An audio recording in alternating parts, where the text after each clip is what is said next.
Welcome to the Unbroken Arrows, and I'm Greg, and today my guest is Greg Wagner, who is the Communications and Marketing Specialist with the Nebraska Game and Parks Commission. And I asked Greg if he'd be interested in visiting with me today about winter foraging. So, Greg, welcome back to the Unbroken Arrows podcast. Thank you very much. Glad to be here. I will share with you that when we look at our different types of statistics with our podcast, you are one of the guests that seem to get the most listens. So we appreciate you taking the time to be part of it, and the information you always share is always very good. So, well, thank you. I read your article last year in the Nebraska Land magazine. I think it was the December 23rd issue, which right. I do want to make a plug for Nebraska Land magazine. It is an excellent publication. I think it's published 10 times a year, so correct. You do get a lot of material, print material, beautiful photography, and with the Unbroken Arrows podcast, we are always trying to encourage people to get outdoors and enjoy the outdoors, enjoy its healing powers. And I think Nebraska Land magazine really does a nice job of publishing ideas that people can go out and try for themselves if they've never done it before, or maybe do something a little bit different than what they have before. So I think that Nebraska Land magazine is one of those top-notch publications. So anyway, plug for Nebraska Land. Thank you very much for that. You bet. Well, I guess in an effort to make sure everybody listening really knows what we are talking about, what is foraging? It's gathering. That's what I tell people. And what we're looking to do is gather wild plants that are going to be edible. That's what foraging essentially is. It is gathering. Okay. And in this particular podcast, we're going to talk primarily about wintertime, but foraging is something that you can do all year round. Is that correct? That is correct, especially here in Nebraska. Okay. And I do want to make a little point in terms of as long as you know what it is that you're looking for and what you're gathering and how to identify and do that safely. So I think I'll talk to you about that a little bit later. But so in the wintertime, when you're going to go out and forage, what types of things, tools, might a person need to be a successful forager during this time of year? Well, people who hear winter foraging go, what? No way. There's no way to find edible wild plants in the winter landscape in Nebraska or in the Midwest. I'm like, but you're incorrect. So here we go. It doesn't take much. I think the first thing, and you hit on it there, Greg, you got to go with somebody that you know and trust, who knows their plants and who knows ID of the plants. Or you use an app on your phone that you know and trust. It's a reputable app. Maybe it's the Peterson Field Guide series, or it's the Audubon series. But you need to make sure that you're going to go with somebody that you know and trust, who knows what they're doing, or you have a reliable app or ID guide. That's the first thing. And I tell people too, in the winter landscape, it's no fun to go alone anyway. You need to go with a partner just for safety purposes. But you don't need a lot. You really don't. The first thing I tell people is to check regulations. You need to make sure here in Nebraska, with 97% of it privately owned, that you have landowner permission. Now, you're going to get a funny look from that farmer or that rancher going, you want to do what? But say, no, I'm going to get some rose hips if I'm in the sandhills, or I'm going to try to get some persimmons if I'm on a farm in southeastern Nebraska. But no, you got to get landowner permission. Do we allow at the Nebraska Game and Parks Commission, on Game and Parks Commission owned and managed properties, do we allow foraging in the winter? We don't. Okay. We don't. The only thing that you can really forage for on state Game and Parks Commission lands, park lands, or wildlife management areas is fungi. That's it. And so, and you can also pick up, by the way, if you're curious, shed antlers, or you can get those if you want to, but you can't pick anything else because I tell people they're there for wildlife. Sure. They're there for our wildlife to enjoy. But Sure. private land is where you're going to want to go anyway, where you're going to see a lot of these, I call them wild edibles. I would tell people that you need to remember, with the equipment needed, obviously warm clothing. Layer your clothing. Don't sweat. Sweat is bad. We all know that, spending a lot of time outdoors. And you say, well, Greg, what are you gonna use? How are you gonna layer? Well, my layering system is going to be something polypropylene on the base, something Under Armour-like, if you want to say that. And then I'm probably going to go with fleece or wool. I like wool because it's a little heavier, but it insulates when it's wet. Or fleece because you're going to be walking. And then something that will be a shell that will repel moisture if you're getting pelted by sleet or snow or what have you. And that might be an oversized windbreaker, to be example, or a parka. So I'm going to layer my clothing. Good pair of walking boots that are broke in, not something new that you just bought. Right. Something that's broken that you would go on. Maybe you're going to walk a long ways on a pheasant hunt or a rabbit hunt. And some people say, well, Greg, are you using any rubber gloves? I go, I have rubber gloves on underneath my insulated gloves. And I'll flip those off, and I'll use rubber or latex gloves. Kitchen shears, pocket knife, obviously. I like to carry a small, like a kitty hand rake, and people kind of say, what? But a small little hand rake, like a little garden rake, those are always great to scrape the ground away, scrape the snow away. And then I take 1 gallon plastic Ziploc bags. They're very important. I'm a major, I think, contributor or stockholder in Ziploc. 1 gallon Ziploc bags are very important. And sometimes I'll take a 5 gallon plastic bucket with me. If anything, I'm going to sit on the dang thing if I'm tired. Sure. But those are the pieces of equipment that I'm going to use. So you're going out there. So you're out there. And you might be asking, what am I looking for? Where do I start? I'm going to talk to these farmers and ranchers. I think the big thing, especially in urban areas, is do not collect anything that we talk about near roads, parking lots, or other potentially polluted places where you're going to get any exhaust residue, anything like that. No, I was just going to say that in your article, I read that, and I thought that was very interesting, something that people sometimes don't think about. In one particular item to forage, oftentimes, like wild asparagus, is something that people will stop and if they see it along roadsides, they'll stop real quick and try to get it maybe before somebody else does. But a very important point, I think, that you include in that article. So thank you. Yeah, very much so. And a lot of people are going, well, I picked my wild asparagus in northeast Nebraska on those moist road ditches, and I nothing's ever happened to me. Well, you don't really know that. But why do you want to be a test model? Don't do that. Yeah, there's a lot of road residue. In winter here, you're looking at calcium chloride, salt being applied to some of these roads. There's just a lot of, I say, chemically laced things that are just not good for your body that will gather on some of the plants that we want to pick. So don't do that. Right. And also, too, with roads, parking lots, you got traffic. And you have become a traffic hazard for yourself and for others. Sure. So you shouldn't be just parking along a road and taking off. Right.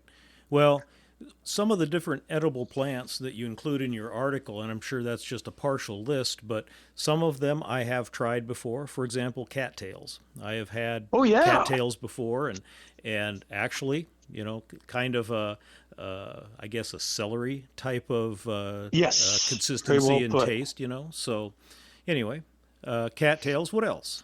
Yeah, cattails, I call them, you probably saw in that article, the supermarket of the swamp. Survival food. You can eat the roots and the shoots. Very celery-like. Even the young cob-like tips of that wetland plant are edible, believe it or not. Sure. But it is full of a lot of vitamins and everything. You got to wash them really well. But I love my cattails. I also like, since we're in the water, I like watercress. And people might be going, what's that? Watercress. They're on our northern and western Nebraska trout streams. And I always tell people, keep an eye out for watercress. It's a plant that loves cold water. It's kind of a peppery member of the mustard family, and it's green to yellow. And they're really wonderful to put into soups this time of year. And wild watercress will actually taste sweeter this time of year than any other time of year. And you'll see it'll look like a short greenish yellow plant that maybe is growing in a sandier area in a couple inches of water. When you've reeled in that nice rainbow or brown trout in one of our streams, it's probably laying in it before you can get to it to deal with it. And that's an important point, I think, also to make that you just made with regard to it's near a trout stream or when you're trout fishing. You know, a trout stream is, unless we have a very, very frigid cold spell, that's going to be most likely running water. Correct. And so it's going to be open water. So these are things that you would be able to find regardless of what time of year well, I shouldn't say what time of year, but in the wintertime, most often throughout the whole winter, correct? Correct. Our trout streams in Nebraska in the northern and western portions of the state, for example, the East Branch of the Verdigris Creek flowing to the Grove Lake Wildlife Management Area in Antelope County in northeast Nebraska, never freezes. Long Pine Creek in the Sandhills never freezes. 9 Mile Creek in the Panhandle never freezes. All those, I picked watercress. Actually, I picked them, washed them off with my water bottle, and I've eaten them right streamside, which you can do actually. But these streams never freeze, and they have watercress accessible, you're right, year-round. I think it tastes better, once again, this time of year. I don't know why, but it's a little sweeter this time of year. Well, I think that just from my experience, I mean, it's just like catfish. To me, I love catfish caught in the spring in the cold water, more so than, say, in the summertime in the little bit warmer water. Sure. So I think maybe the plants may be the same way. I'm not sure, but I would seems have logical. a tendency to you have to agree with that. Another thing I like to forage for is rose hips in the sandhills. Oh my, they really provide kind of really cool bursts of color in our wintry landscape in the sandhills. And rose hips are always full of grouse. And those are my heart attack birds that when I'm going over and I'm going over the leeward side of a hill, ooh, there they go. And I'm like, oh, yeah, there they go. There go our prairie grouse right there. But rose hips, they're in that brushy, shrubbery-like country in the sandhills, and they retain their color this time of year, big time. So they're easy to find. They're easy to find. You can't miss them. I always look for compound leaves and thorns on the rose bushes, just like yours at home. The red rose hips should also be branching upward and not have dangling fruits. They go up. That's important to point out. Full of vitamins again. What my wife likes to do with them is she will boil a little over a dozen of them for like 3 minutes, then smash them with a big spoon. She'll steep them for about 20 minutes, strain, and serve them. And they're tangy and sweet. They're really cool. They're really nice. It's a lot of fun. You're going to be walking a ways in the sandhills to find these. This isn't like, there they are. No, you're gonna be walking a couple miles for sure, and you need to quiz your ranchers because they'll know where the rose hips are. Sure. With rose hips, are there, and maybe other examples too, but do they transplant at all, or do the rose hips themselves, are they a seed that is contained in it? Could you possibly, if you had the right soil consistency on your land or in your garden or whatever, could you grow rose hips on your own? I don't know anyone who's ever done that. A couple friends of mine have tried that, even in sandhills communities, and have not done well. They've had no success. Right. So they're probably as wild as you could get. Right. Like it's like trying to transplant wildflowers, and that just doesn't happen. It doesn't work. Right. So, sure. Well, you also talk about pine needles, and one of the most interesting Yes. things that you talked about in there, and again going back to the safety sides of things, ponderosa pine, Norfolk pine, those are poisonous, and that Yeah, is something I learned from yes. your article. Off limits, and the U is in there too, for if you want to mention that. But Okay. do not harvest the needles. Ponderosa pines grow rampantly in our northern and western parts of the state. Uh-huh. And no Norfolk Island pines; those are in some people's backyards. And no U; they're all poisonous. And people might be saying, "What are you going to do with pine needles?" I make a tea. Hmm. And if you watch some of the nature shows, if you watch some of the survival shows, if you watch, I know Bear Grylls has made a lot of tea extracted from pine needles.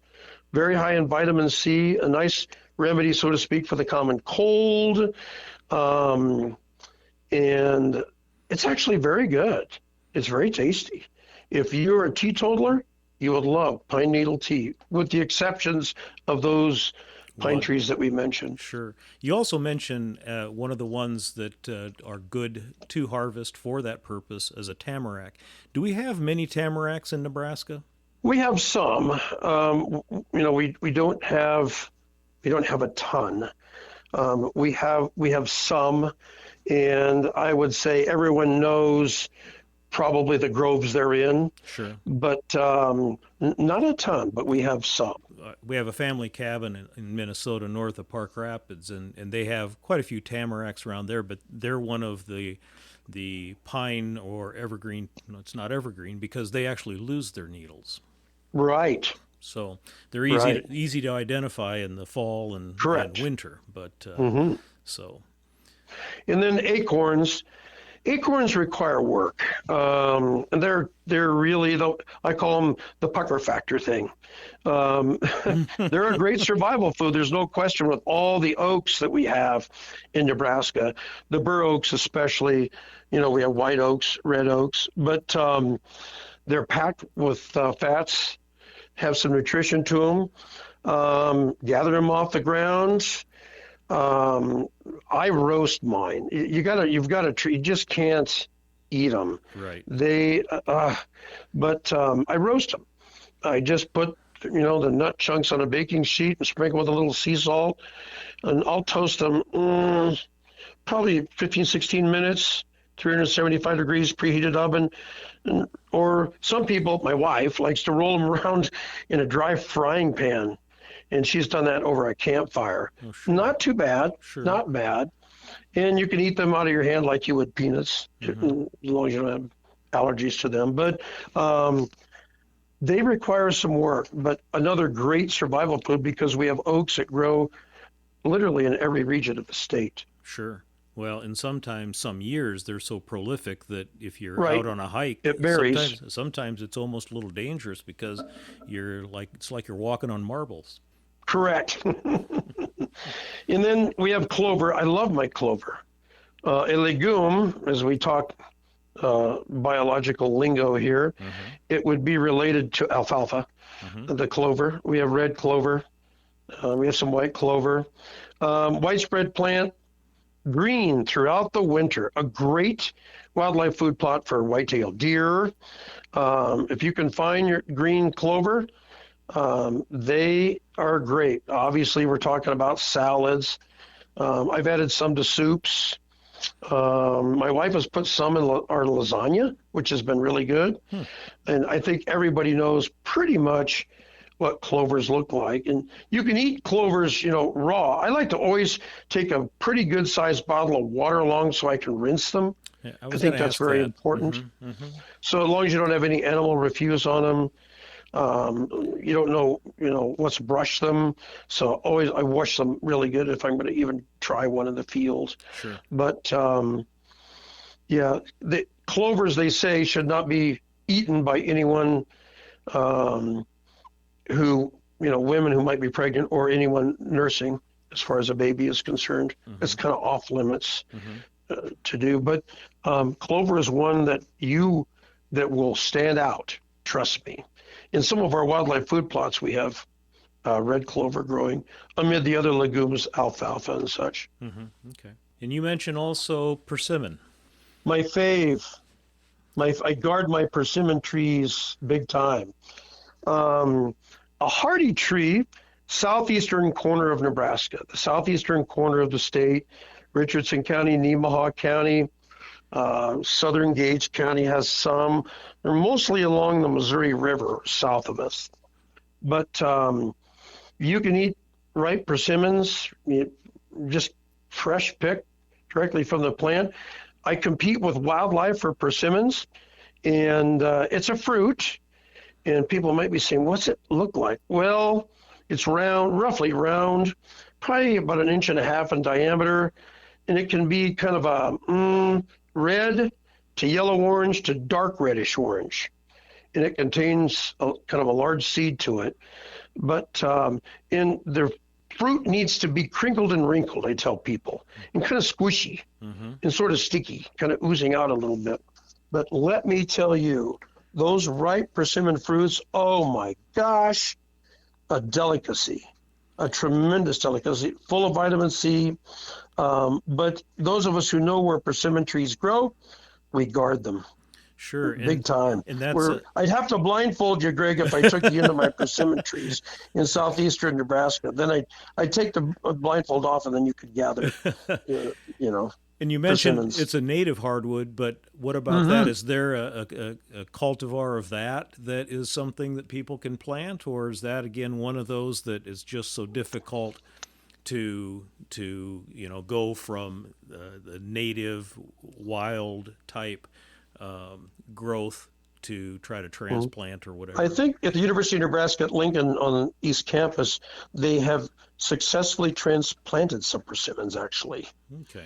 That would be the only place I know of any individuals or any entity doing that successfully. But they are cool. It probably would be among my top favorites for gathering in the wintertime, this time of year. But you're competing with wildlife. Oh, my gosh. Deer nosh on them. You can imagine squirrels, our fox squirrels. On my trail camera, I put it on one of the persimmon trees down in Richardson County. I had coyotes coming in for them. I had a bobcat hitting them a little bit on the ground and then eating them. So they're eaten by an array of wildlife. You mentioned, and the last time we spoke was last spring, and we had talked a little bit about foraging at that time. And you also did have an article in the fall about mushrooms. And one of the things that, and maybe I shouldn't mention this, and because it's then there'll be more competition, just like for you and your persimmons. No, that's okay. But one of the mushrooms my favorite mushroom is the box elder mushroom. Oh, yes. And one of the things I think that's hampering that a little bit is the box elder tree numbers are dwindling in different areas, because that's one that was in a shelter belt, and oftentimes when shelter belts are cleared for center pivot irrigation systems or so. But are there still stands of box elders that people could find box elder mushrooms? Yes, most of the box elders I've seen have been along some of the Sandhills rivers, like the Snake River in north central Nebraska, along the Dismal River. It would be in west central Nebraska. That's where I've seen most of the box elders. I think what's hurting the box elders, and also hurting the crop of all of our wild mushrooms, is drought. Oh, sure. We had the driest January on record here in Nebraska. Unbelievable. And we're finally going to get some precipitation, and it's not boding well for subsoil moisture for my wild plants and mushrooms at all. And that's hampered some of my foraging this year, even in the wintertime, because it's been so unbelievably dry. We had a dry fall. I was going to say, it started in the fall. Oh, yes, in late summer, fall for sure. But box elder mushrooms do exist. And I don't know why I see a lot of box elder trees again along those Sandhills rivers. And that's where I pick a lot of my mushrooms. What's interesting is I don't see a lot of morels, not many morel mushrooms along those rivers at all, because of the extremely sandy soil, and it is drier, in those areas. Sure. But I do see box elder mushrooms mushrooms, no question. I would have to tell you that chicken of the woods would be among my favorites that I pick in the fall. Very good. And Tastes like chicken. I have not tried them, and that's one Ooh, of those that I'm a little bit, leery to try because it's more of kind of a bracket type fungus, right? correct. That's right. And sometimes you can see those, and I've never seen they kind of have a like an orangish color to them. Yes, they're very vibrant. They stick out too, and they should stick out. Yeah, and I haven't really, I can't really say that I've seen them in that state. So I have been very leery of the bracket type fungi that I've seen to try them. But yes, Sure. everybody that talks about foraging mushrooms talks about chicken of the woods. Yes. And I think you bring up a very good point, Greg. When in doubt, leave it out. If you have any doubts, you're looking at this and you're going, I don't know if that's a dryad saddle. I don't know. It doesn't look like a pheasant back mushroom. When in doubt, leave it out. Sure. When in doubt, leave it out. And the other thing I tell people with wild edible plants and mushrooms is just try a little bit. Don't just go hog wild, just picking out on them. Just try a little bit and make sure if you've got allergies, you have any food allergies or plant allergies, you're touching base with your allergist or your physician. Mm-hmm. Very important. Mm-hmm. Some people have adverse reactions. So when in doubt, there's no problem. Leave it out. And the other thing too, even with the persimmons, when I get a little hog wild trying to pick them. I never take really more than 5% of the overall crop of what I'm looking at. I'm just taking a little bit. I'm leaving the rest for somebody else and for wildlife. Sure. Well, that only makes sense, and you enjoy it more if you don't overindulge as well. Right. So, It's just like your podcast, Craig. Always keep that audience wanting for more. well, we try. So, regardless of the time of year, Greg, what is the king as far as foraging? What is your favorite thing to forage? Oh boy. I grew up as evidently, I've got photos of myself from my mom. The morel mushroom is the king. And I never tire of looking for morel mushrooms, and nothing else looks like it. Here in Nebraska, eastern part of the state, it's a big deal. I love going after morels, especially just after April 15th. I call it just after tax day. Mm-hmm. Just after tax day, and also just after May Day in the hills or near Mother's Day, Mm-hmm. I'm going to take all my kids and grandkids out and we're going to forage for morel mushrooms. I love the taste of them. I love being out for them.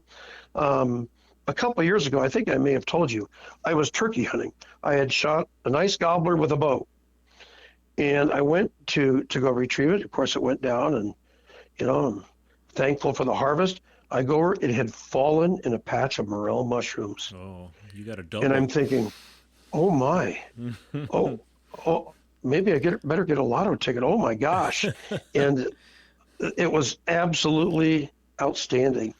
And I've taken pictures of my wife's like, oh, you staged that. I'm like, no, I didn't stage that. It fell. They were smaller, but it fell into a pretty good patch of them. But I love morel mushroom hunting. I think it's the awakening of nature, the blossoms, the blooms, the greening of nature that I love so much with morel mushroom hunting. And I normally will start morel mushroom hunting about April Fool's Day. This year, unless we get more precipitation, that may be pushed back. Right, right. Well, and you mentioned in the sandhills you don't see as many morels, Mm-mm. but you usually need some leaf litter, and Yep. another good place to look is if you're in an area near a river or a creek. And correct me if I'm Yes. wrong, but fallen cottonwoods. It seems like. Cottonwoods are key. Mm-hmm. They just are. Cottonwoods and morels go together. They really do. And people say, well, a live cottonwood or a dead one? You want, if I can say this, a recently dead cottonwood, one that's been dead for probably 8 to 12 years, just where the cottonwood bark is peeling off of it. Okay. Some bark is on it, some is peeling off. That's where you're going to find morel mushrooms. And you're also going to be competing with wildlife for that too, because if you find Oh, some, if you yes. find some and you think, oh, I'm going to give these another day or so, Well, oftentimes you return and you find nothing. Exactly. Yeah, or it's like, what bit that? Uh huh. It could have been a white-tailed deer, that buck you tried to go after last year. That's right. So, but the morel mushrooms, again, nothing looks like it. It's a great introduction, I think, to foraging. We allow morel mushroom hunting on all of our state of Nebraska Game and Parks Commission owned and controlled lands. So that what makes it very nice as well. Sure. So, all in all, when we talk about foraging, it's something nearly everyone can do. To a variety, you need to be able to get through some fairly tough terrain sometimes. But again, depending upon the year, you've got more nuts than say just acorns. You have got hickory, Yes, shagbarks. shagbark, okay, and other types of nuts that are available as well. Walnuts and black walnuts, and Walnuts. you've got wild onions. You've got I can't remember right off the top of my head now. There's one I listen to a outdoors radio program out of Minnesota, and every spring they talk about going out and foraging, and it's like an onion type. I can't remember now what it is, but Ramps. ramps. There you go. Thank you. hmm Well, that's a wild onion then, I suppose, isn't it? Just It's basically a wild onion, you sure. bet.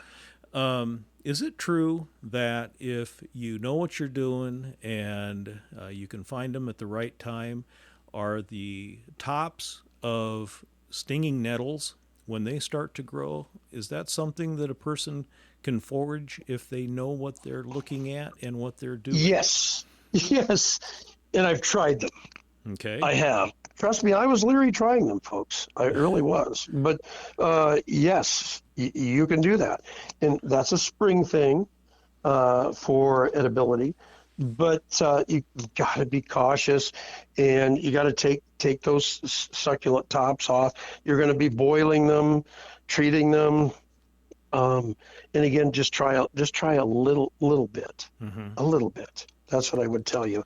But in the spring, I tell people even in your yard that as long as you haven't treated it or your neighbor's not chemical happy, um, beyond the nettles, you've got curly docks, dandelions, wild violets, what people consider weeds. Mm-hmm. And in the spring, very good to eat, very good. But yes, believe it or not, the stinging nettle is an edible plant, but you got to treat it appropriately. Right, and that's one of those things that I've read that before. I came back to mind as we were talking here, but I've been on the other end of stinging nettles, and I don't We think all have. and I don't think I want to. I don't think that's something I want to try, to be honest. But It's not high on my list, and I've tried it. well, you mentioned earlier using things like field guides and sources, people as sources and resources, and you also mentioned the East Campus. I would think that no matter where you are, no matter what state that you live in, the people that are part of your Game and Parks Commission could help you. Your Department of Natural Resources can help you find those people that are knowledgeable, and Sure. and there's more than likely workshops that you might have to dig a little bit to find where they're at, but also people in those commissions can help you find those resources as well. Right. And we're here for a reason. We work for you. So you have a question on something, you want to bring something into me, have me take a look at it, do it. If it's a mushroom, do a spore print. It's easy to do. You can see how to do that online if you want to. But University of Nebraska at Lincoln, the whole Nebraska State College system has lots of biologists, and many of them are foragers. Some are more expert than I that are on hand to help you. Our county extension offices in Nebraska are also very good resources, and take advantage of those because you've got some plant experts there as well. Plus, of course, us at the Nebraska Game and Parks Commission. Well, sure. Well, thank you, Greg. And before we call it a program here, I want to shift gears a little bit and talk a little bit about the happenings in the Nebraska state parks and recreation areas and different things that people might not be aware of that are happening. I want to say that Nebraska has a tremendous state park system, and they have many, many recreation areas as well. And one thing I want to point out is for people that may not be in Nebraska, South Dakota, listening to this podcast, if you think of Nebraska as a representation of driving on I-80 throughout the state, you need to get off the interstate, because no matter whether we're talking about the southeast, northeast, western Nebraska, central, south central, there's many, many rivers, hilly country. The Sand Hills is one of the most unique places in the world. So, Correct. So take time to visit the parks and things like that. But what's going on right now as far as the game and parks in Nebraska? We just shift gears this time of year. One of the things that we're doing a ton more of are naturalist programs. Yes, including foraging. Sure. We do so many naturalist programs. We have naturalists, trained, educated naturalists on staff at nearly all of our major parks throughout the year, throughout the state. And we are doing all kinds of things. It could be Dutch oven cooking. It could be foraging. We have some coming up. It could be solely morel mushroom hunting. It might be how to butcher your deer that you've harvested, especially introductory type things for people that say, I don't know if I want to do that or not. Mm-hmm. But come, we'll show you. We do a lot of hikes because we're trying to tell you that nature is all interconnected. It's all interwoven. Plants and animals, which it is. It's all connected. And we will show you those connections and maybe how you can better enjoy it. I know we have one naturalist program coming up this spring on photographing morel mushrooms. And I got to thinking, geez, that's a no-brainer. Well, there's a lot of intricacies with that. Sure. And I've had trouble shooting morels, and you don't always want to just shoot them standing up. Nobody wants to look down at them. You need to get down on the ground level and shoot them. And how do you do that? And, you're in a moist area, you're in a tick-infested area. So we'll do something like that. Do a lot of naturalist programs, and that's something relatively new. The other thing to tell people, too, is a lot of people think still that our gates to our state parklands close in the winter this time of year. No, we're open year-round. Come on out. You just have to have that current park permit on your motor vehicle and bring your own water. Come on out. Take a hike, literally. And playground equipment, everything accessible that we have, they are open. Our campgrounds are open. Our cabins at most of our state parks are open and available for rental. We just kind of shift gears a little bit. An example of a winter activity, we did these first day of the New Year hikes. They have become wildly popular. So on January 1, no matter what the weather is, that morning, that afternoon, all of our parks are doing first day of the New Year hikes. Yes, you can bring your dog on a 6-foot leash. Sure. Bring the kids, the grandkids. Come on out. It has been so wildly popular, that first day hike.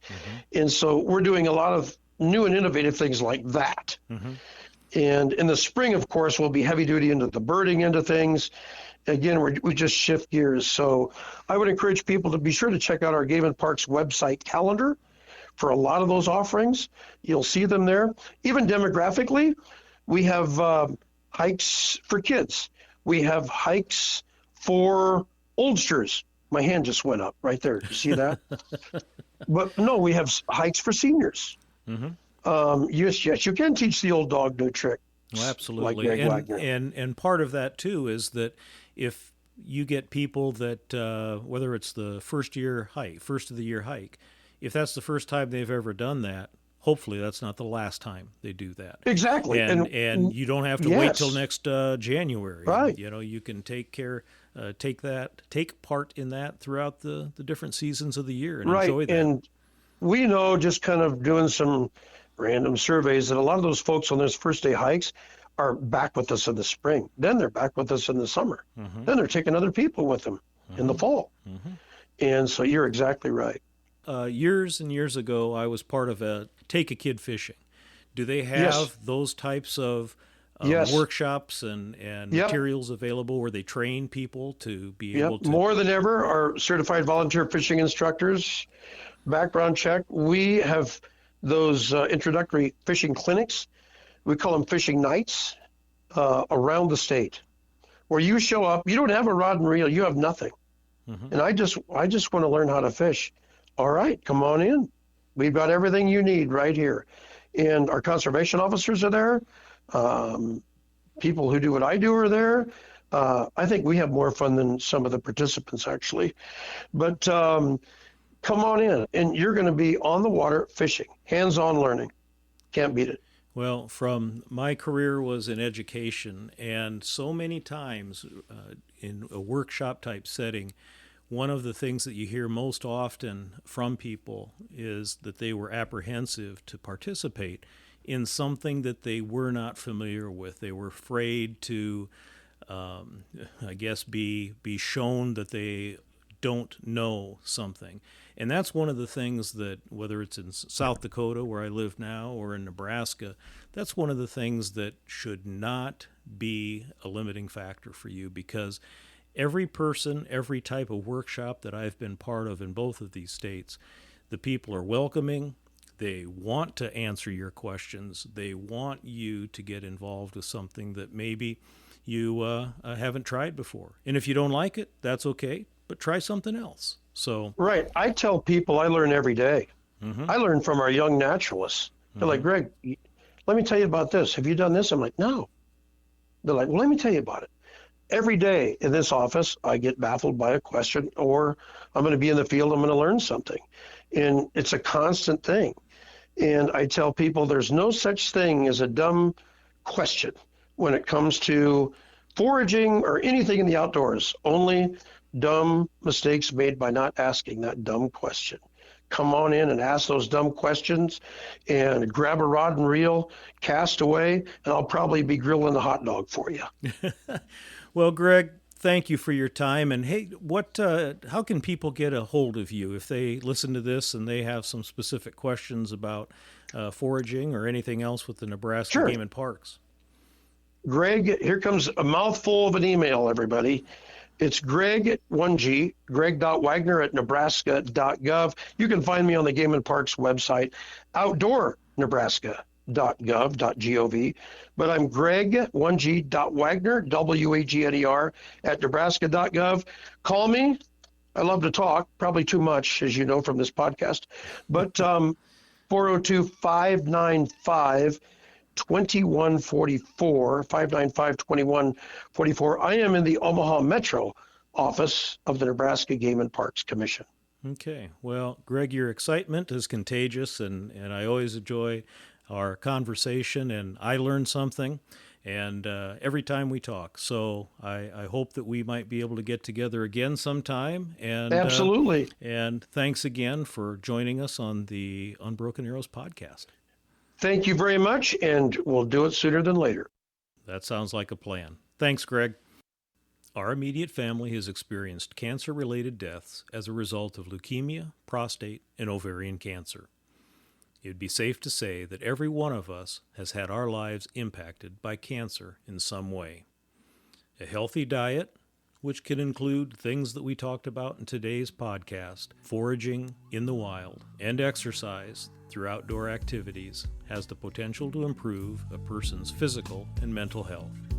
At any age, if you are active, stay active. If you are not as active as you would like to be, it's not too late to start now as a way to improve your physical and mental health. And if someone you know is thinking of suicide or in need of crisis intervention, call the Suicide and Crisis Lifeline by dialing 988. You have to remember that the world is a better place with you in it. To all our listeners, take some time to get outside, enjoy the outdoors, and experience its healing powers. With that, on behalf of Catherine and me,